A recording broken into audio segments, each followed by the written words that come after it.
7 games into the college football season for the Colorado Buffaloes, and I think people are starting to view them a little bit differently.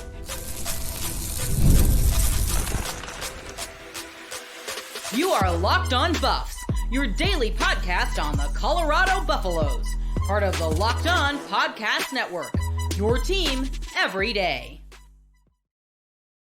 What is up, everybody? This is Locked On Buffs. I am your host, Kevin Borba. Today's episode is brought to you by FanDuel. Place your first $5 bet, and you'll get started with $200 in bonus bets guaranteed. Visit FanDuel.com to get started. We are also brought to you by the Locked On Podcast Network. It's your team every day for free and available wherever you get your podcast. So thank you guys for making me your first listen of the day. We're free and available. Like I said, wherever you watch, listen, consume your podcast, we're free, and we'll be here for you covering the Colorado Buffaloes every single day. Let's talk about it. Colorado has started the season 5-2. They had a couple hiccups along the way. I think the Nebraska loss was a punch in the mouth that they needed probably to sort of realize or understand what their weaknesses were.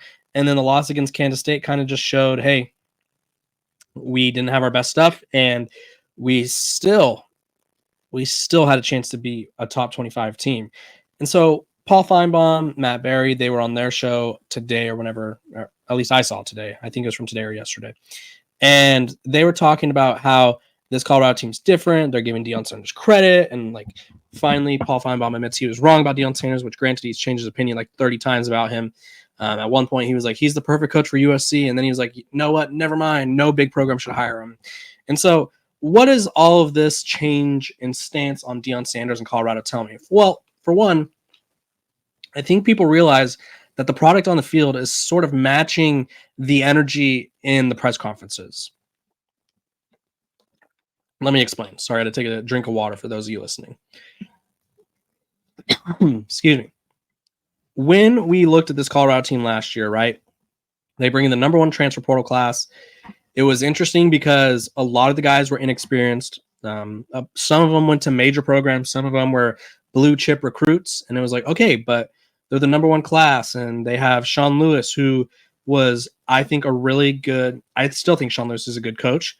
I just don't think he was a good fit for what Colorado wanted to do. I don't think his scheme was a good fit for the players that they attracted last year. And then they had Charles Kelly, who I don't think his scheme was a good fit or a good it just wasn't a good fit for what they had. And I think that goes a lot on the whoever makes the decisions on who Colorado is bringing in. But I think also it sort of formed this opinion about Colorado that they're never going to be good. And realistically, Pat Shurmur gets promoted, right? And I wasn't a fan of his work a lot last year, but at the same time, I think a lot of what I didn't like last year had to do with the roster construction. They just didn't have the depth, that offensive line. They were weak in the trenches. Their linebackers were bad. Their secondary outside Travis Hunter and Shiloh Sanders, for the most part, their other corners, we'll put it this way, weren't that good, right? It was kind of Travis Hunter or nothing. And so now you look at the talent that they brought in.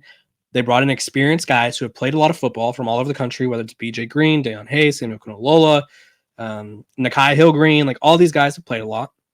You bring in a guy like Robert Livingston, who I still think is going to be contending for that coach of the year hire, coach of the year hire, hire of the year for a coach. That was a tough one to get out. A little brain soup there for you, but he's just been so good at one, setting up his team to be successful, and two, making second half adjustments. They held Arizona scoreless this past weekend, and I really like what he does with the defense. And I like Pat Shurmur's sort of understanding that they need to run the ball, right? Colorado, I talked about this on the good old app formerly known as Twitter the other day. They are now 5-0 when they run the ball 14 or more times with running backs. They are 0-2 when they don't. So I think people understand that this offense is bread and butter is the passing attack. I get that. You get that. Your mom gets it. Your dad gets it. Your dog gets it. Everyone gets it. But when defenses get it as well, because they count as everyone, they know that they don't have to respect the run. And I think Colorado ran into that problem last year, which the offensive line wasn't good enough to get the run game going anyway. But Colorado, would run the ball like 3 or 4 times, and then they'd be like, oh, well, we tried. And then they just start slinging the ball over the yard. And then teams would be like, okay, so we could just drop everyone because they're not going to run the ball. Shador Sanders won't take off. Shador Sanders, which I think he's better at it this year a little bit, he works his way backwards. And so we just have to sort of get pressure on him and sort of take away his options. And this offense is one-dimensional. And now I think this offense is starting to be a little bit more two-dimensional. I think they're adding some more elements where it's like we're getting other guys involved. We're getting the run game involved. Isaiah Augusta was announced as a starter again this week. So I like what they're doing on offense. I like what they're doing on defense. And all of the coaching, the changes, the pregame talks, the practice hype speeches or whatever from Coach Prime and company, they are working, right? Colorado is 5-2 on the year. And I think realistically, I was a lot more fearful for them of their final 4 games heading into the season. I thought worst case scenario, they'd go 0-4 in that stretch. And thanks to injuries, teams not being as good as they thought they were, I think Colorado has a legitimate chance to go 5-0 to end the rest of the season, right? Like I thought Cincinnati would be like the break on their schedule, and then they'd play a tough Texas Tech team, which I still think Texas Tech is the toughest team in the slate right here. But they're playing a depleted Utah team who just had their offensive coordinator step down this past weekend, and honestly, he was probably going to be fired if he didn't.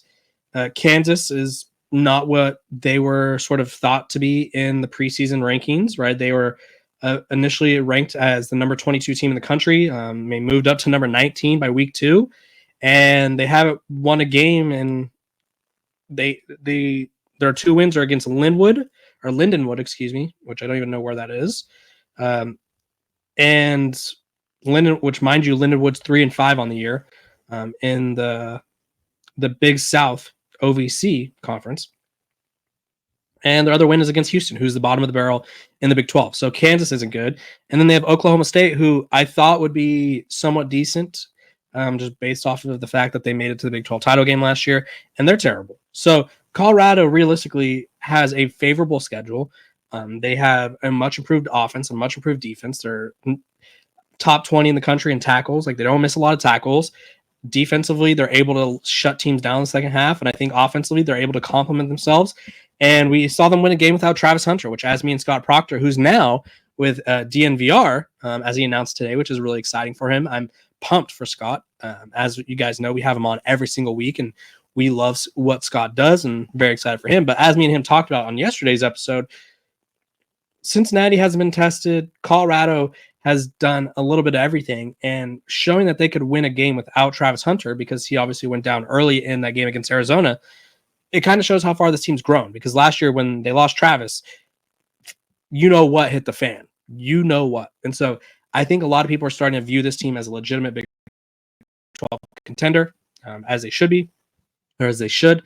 And I think a lot of people are starting to find some respect for how much they've improved, and whether they like the transfer portal method or not, this year it's worked. And we'll see what they continue to do as they move forward. But this year the portal method has worked. And so Coach Prime has sort of silenced the doubters of the method for at least 7 weeks. We'll see if they could keep it up. But I do think that looking at their schedule now, I would probably pick them to win every game the rest of the way, which is not something I thought I would be seeing before the season, right? I thought Utah, Kansas State, I thought Arizona would be really good, and they're just not. So Colorado's trending up, and all these teams are trending down, and that works in their favor a lot. They just have to keep handling business, keep playing the way they are, and they'll be A-okay. When we come back, we are going to be talking about Travis Hunter. Should he be back? Should he not be? I'm going to tell you guys what I think about the situation. Hey, Locked On Buffs fans, it's time to recognize the Roy Player of the Week. So far this season, we've pulled over $20,000 to support players on Roy. Micro deposits leads to massive changes. With the Roy app, you could direct your support to the athletes you love, ensuring that all funds go to the specific player you choose. Unlike collectives, you know exactly where your support is going, and you even receive exclusive content like personal videos and updates after the season. The best part, it's risk-free. If the athlete transfers or doesn't deliver the content, you get your money back. This week, I'm supporting LeJonte Wester. I just pitched in $100, and I'd love for you to join me. Even $10 makes a difference. Let's show LeJonte Wester the love and keep him connected to our school. Remember, pay today, celebrate tomorrow. Your support sets your team up for success. LeJonte was a key key receiver, a key player on offense for the Buffs in the win over Arizona, right? Travis Hunter's down, Jimmy Horn doesn't have his biggest game, Omar Miller's down, and he just steps up and continues to deliver like he has all year. Plus, you don't want to miss out on Roy's exciting giveaway. Win 2 tickets to a game in November. Just download Roy, create an account, and enter referral code Locked On, and you're entered. Already on Roy? Any contribution to an athlete's campaign also gets you entered automatically. No purchase necessary. Void where prohibited. Download Roy now and join the NIL game with no subscriptions and no fees. And be sure to check us out on Instagram, Facebook, and X at Roy_. Return on you for more info. Roy, support the players, change the game.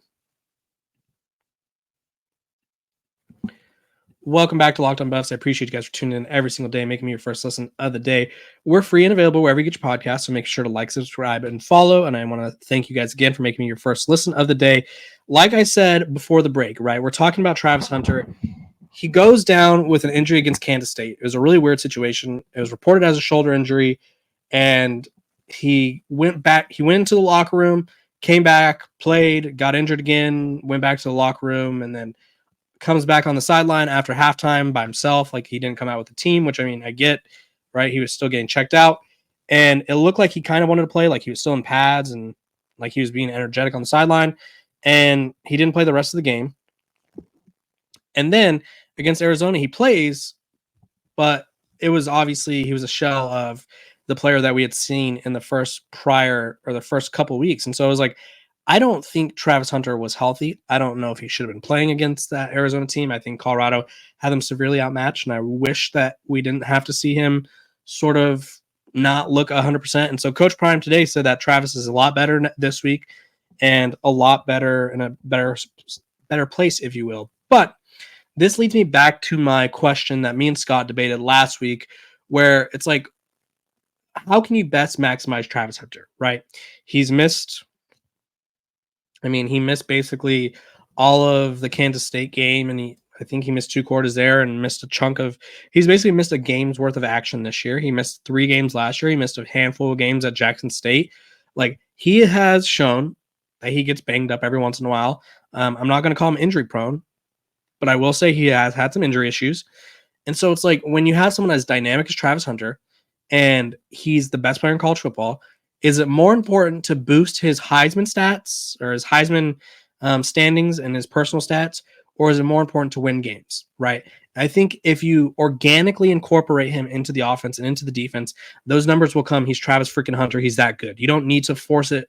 You don't need to force Travis Hunter anywhere, right? Like, he's going to make plays. It's what he does. It's why he's probably going to be a top 5 pick, if not the top pick in the NFL draft this upcoming season or this upcoming draft. But again, I beg the question, how does Colorado maximize him? One, I think this is where they start to limit his snap count, right? I don't think you need to sort of be like, okay, you're on this drive, off this drive, in which me and Scott talked about this, and I think we came to the perfect sort of idea is like, if you get a catch or a big play over, say, 20 yards, you come off the field for a play or two. Defensively, right? You are going to play, because I feel like they need him more on defense. And even then, Colton Hood started to emerge. So it's like, kind of go off the vibes, right? If he needs to come off the field for a few drives, so be it, right? I think they need to figure out a way to keep him fresh, to keep him healthy, and to keep him out of harm's way. Because if you lose Travis Hunter, I'm not going to say that this derails the season, because obviously they have shown that they could play without him. But you don't want to risk losing your best player for the sake of like, hey, we want to boost his numbers. Because I'll be honest right now, for Travis to win the Heisman, he'd have to post some pretty absurd numbers each and every week, because right now it's looking like it's Ashton Genty versus a couple quarterbacks, and we know how easy it is for quarterbacks to win the award. Like, if the Boise State Broncos lose a game, like another game, Ashton's probably done, right? If he's held under 100 yards and no touchdowns in a game, he's done. Like, this is very much a quarterback award. So I don't want Colorado to really push it with Travis Hunter, because it's like, we want him to win the award. Like, it'd be great for Travis to win that award. I think he deserves it. I think he is the best player in college football, but that's not how people vote. So let's not pretend like this is like me saying that he's not the best player. He is. That's just not how people vote. So I think for Colorado, the bigger focus should be maximizing his future, the remaining at least 5 games you have with him, probably 6, if not more. and figuring out a way to sort of win more games and contend down the stretch. So you guys comment below. Would you limit Travis against Cincinnati? Would you play him? What would you do? Let me know what you guys think. I think you kind of have him on not a pitch count, but something along those lines where it's like, hey, we're going to pull you off every now and then so that way you're able to be well rested and you're healthy. And if he's not 100%, I know everyone's not 100%. I get that. I hate that saying. If he's not 95%, 90%, he shouldn't be playing. Like, let's just put it that way. That's what I think. You guys let me know what you think in the comment section. When we come back, I'm going to be talking more about my Cincinnati prediction.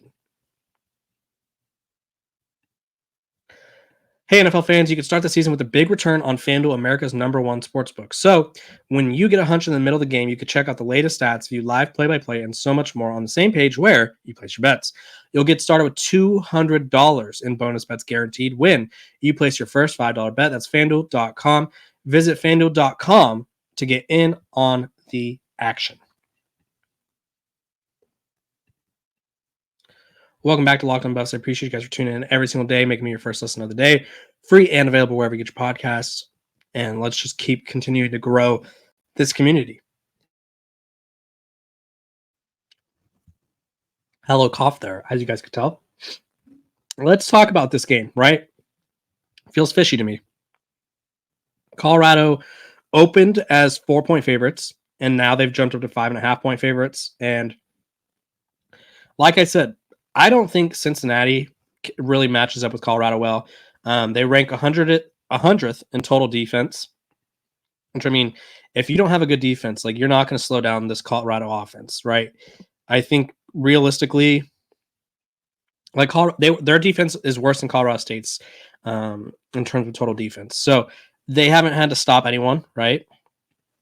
And then total offense-wise, I don't think that their offense 24th in the country, right?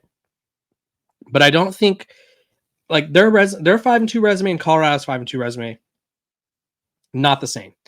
And I'll explain. I'm going to pull up their strength of record as I get the hiccups right now, which is the perfect time for this.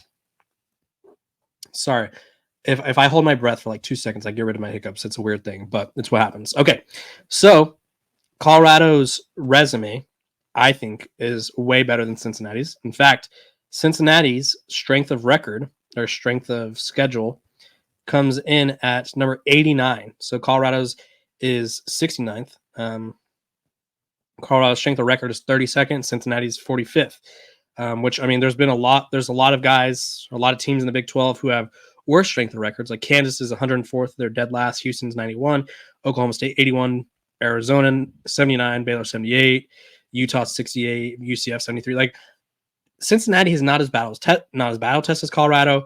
I think Colorado's defense very well might be the best that they've faced all year. Arizona State does have a good defense, but I think when you're on the field as much as they were, you kind of get worn out because Cincinnati had the ball for almost 35 minutes against Arizona State. And so it's like, I think this Colorado team is way, way, way more powerful in terms of offense, in terms of big plays on defense. Brendan Sorsby has shown that he will turn the ball over. This offensive line on Cincinnati has shown that they struggle to protect him at times, and it seems like Colorado's rushing attack, or pass rush, is really starting to figure things out. So, like I projected with Scott yesterday, I think Colorado wins this game, and I think they win it big. And if they do win this big, I think they have to be ranked, right? I think they do. Colorado's sort of been hovering around this, like, teams getting votes, sort of like they've been consistently getting votes. And last week they didn't get any votes. But it literally goes Washington State is another team receiving votes. It's Syracuse, UNLV, Duke, South Carolina, Nebraska, Liberty. And I think some more statement wins will help Colorado. Washington State's 6-1 on the year. They have an easy schedule the rest of the way. They play one more team that has a record over 500, and that is Oregon State. They play San Diego State this week, and San Diego State's the last team. There's only 2 teams on their schedule remaining that are 500 or better, and San Diego State is a 2-touchdown underdog or 14.5-point underdog. So I think Colorado has a chance. If they keep winning, they're going to be in discussion. I don't know if they'll get into the rankings, but realistically, you look at who's playing who this week. And Vanderbilt, I know, is playing against Texas. So I think, and Vanderbilt's number 25, which is why I bring them up. I think that they're going to lose that game. Pitt and Syracuse face off, and Pitt's ranked number 19, and Syracuse is one of the teams we're getting votes. So one of them has to lose, and I think they'll drop. Boise State and UNLV play, right? And Boise State, clearly the best team in the group of 5 right now, but if they lose this game, UNLV probably bumps them down. Missouri and Alabama play. If Alabama loses, they're 5-3. They're dropping out of the rankings. Like I said, Texas and Vanderbilt play. If Texas wins, Vanderbilt's dropping out of the rankings. Texas is 18.5-point favorites. Notre Dame and Navy play. I don't know who I think is going to win that game, but I think a loss will probably Notre Dame's 6-1. I think losses for them, since they don't play in a conference, are taken a lot more to heart. I think they probably would drop out of the rankings. I think Navy, assuming that they would lose, they'd probably drop because they're 24th. And then who else we got? Illinois. They're playing Oregon. I think they could stay in the rankings if they lose, if the game's close. But yeah, there's just a lot of ranked teams in total. There's 5 games this weekend of ranked teams going against ranked teams. So something's got to give. Colorado has a chance. And I think that they just have to handle business against Cincinnati and just continue to do what they've been doing. Establish a run, stretch the defense out vertically with Shedeur Sanders, slow down their offense, right? I think this will be a good test for Colorado's defensive backs, right? I think Brendan Sorsby in this passing attack has been pretty prolific this year. So I think it's going to be a good game. You guys comment below. What do you think the final score would be for the Colorado Buffaloes and the Cincinnati Bearcats? Let me know what you think. I will see you guys tomorrow on the newest episode of Locked On Buffs. I appreciate all you guys and all the support that you guys give me. We hit 6,000 subscribers. Let's hit 7. I appreciate all the support that you guys give me. Like I said, thank you for tuning in to Locked On Buffs. I'm Kevin Borba. See you guys tomorrow.